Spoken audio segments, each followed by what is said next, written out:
We begin tonight with the Prime Minister's announcement just an hour ago that the age of eligibility for NZ Superannuation is to be lifted from 65 to 67, starting in 20 years' time. The phasing in is in 6-month chunks, beginning in July 2037, reaching 67 in July 2040. So if you were born on or after the 1st of January 1974, you'll be eligible for NZ Super from aged 67. Joining us live on the phone now, the Prime Minister, Bill English. Are you there, Prime Minister?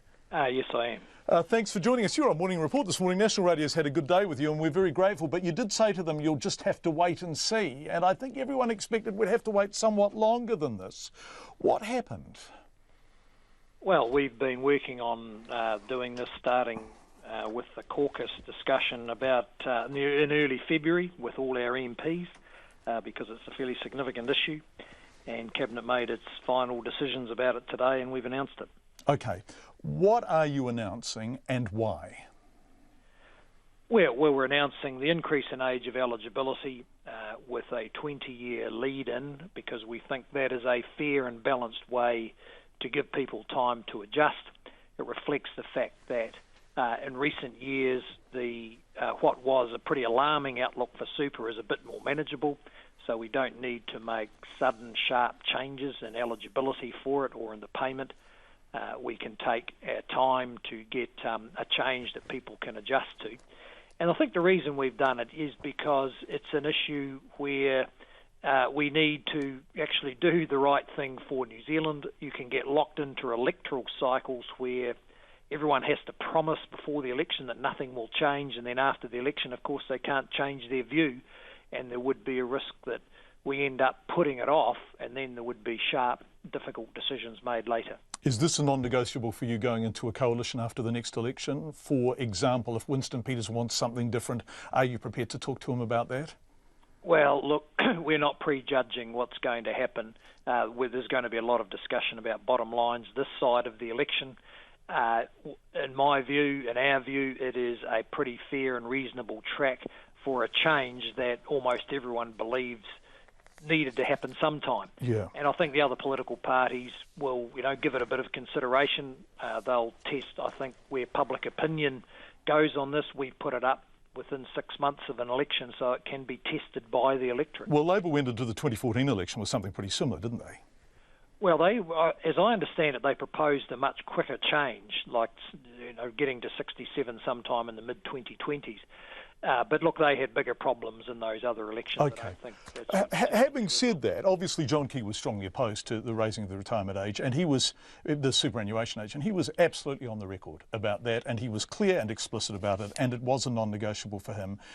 His finance spokesperson, i.e. was pretty loyal around that, and when you were asked about long-term Treasury projections in terms of the cost of superannuation as a percentage of GDP rising pretty sharply, about 60% increase between now and 2060, you said the party's policy of leaving the eligibility age at 65 is fully costed, and it's in its forecasts, and it is affordable. Stephen Joyce said the same thing. Our view is retirement at 65 is affordable in the New Zealand context, despite those Treasury projections. What has changed other than John Key's departure?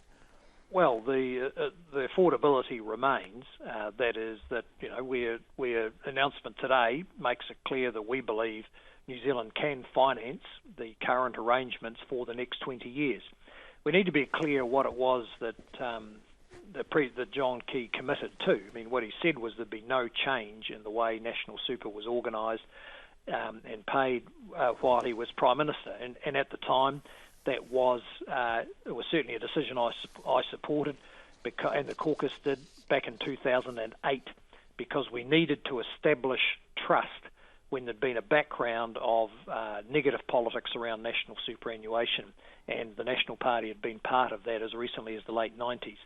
So he was determined that people would trust the incoming government, and they did. And I think that mattered through the global financial crisis. We had our recession, we had our earthquakes, we had huge deficits, but at no stage was there any question or insecurity for older people because the Prime Minister was so committed to maintaining the scheme as it was. Can we talk about the cost of this? What is the cost as a percentage of GDP of the superannuation scheme currently? Oh, well, it's around the 5% mark. It would depending whether you use net or gross. Let's use net, because net's about 4.2, isn't it?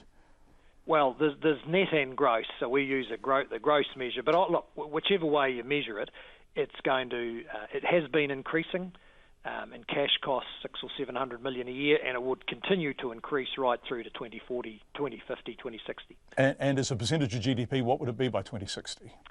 Oh, it would get to, well, in net terms, around 8%, and this change will bring that cost down to about 7.5% of GDP. Michael Littlewood makes the point that actually, despite some of the talk, that even at 2060, it's still lower than the OECD average. In other words, he suggests the problem is not as significant as some people are suggesting. Diane Maxwell, for example, says it's a no-brainer that you raise the age to 67.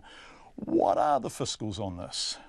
Well, I think the fiscals are, as you and he would and we would outline, that we're all looking at the same track of increase.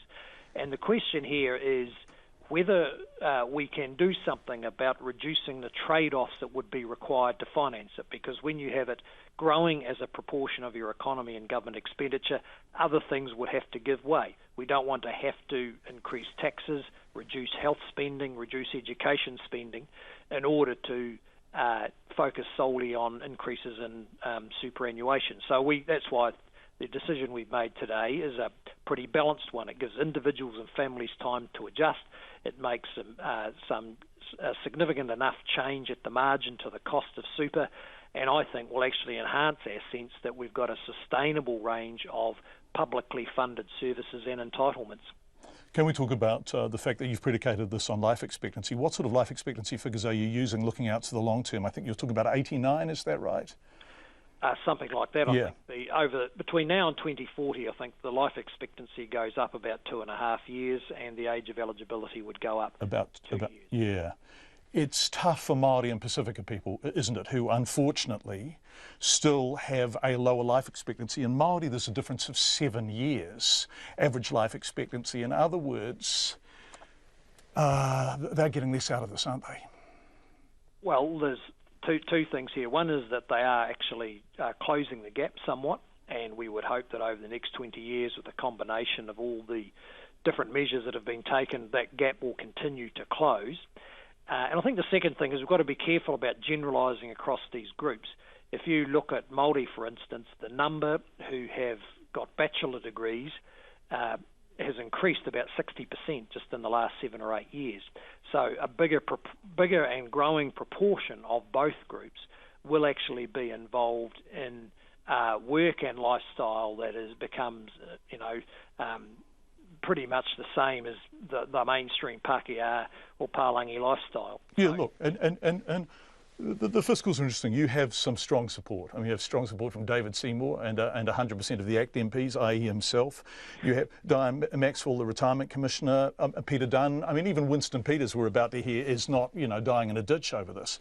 But the fact of the matter is that you and I belong to a generation who went to university for free. In fact, as I recall it, we actually profited nicely out of university because there were no fees and we got a bursary. We're going to get super at the age of 65. We are now looking at a generation of young people who are paying a lot of money to go to university if they can afford to go at all, who feel excluded from the housing market and are now going to have to work until they're 67 to get superannuation. In other words, there does seem to be a disproportionate burden placed on younger and lower income people. Look, I think the first couple of things here. One is their life expectancy and health is going to be better than ours, because that is a decisive trend that's going on. Secondly, a number of those issues need to be dealt with on their own merits anyway, regardless of the situation about super. For instance, the housing market, where we need a system that does enable more supply and less volatility in the prices. And I think the third thing is these are the people who would be paying the taxes.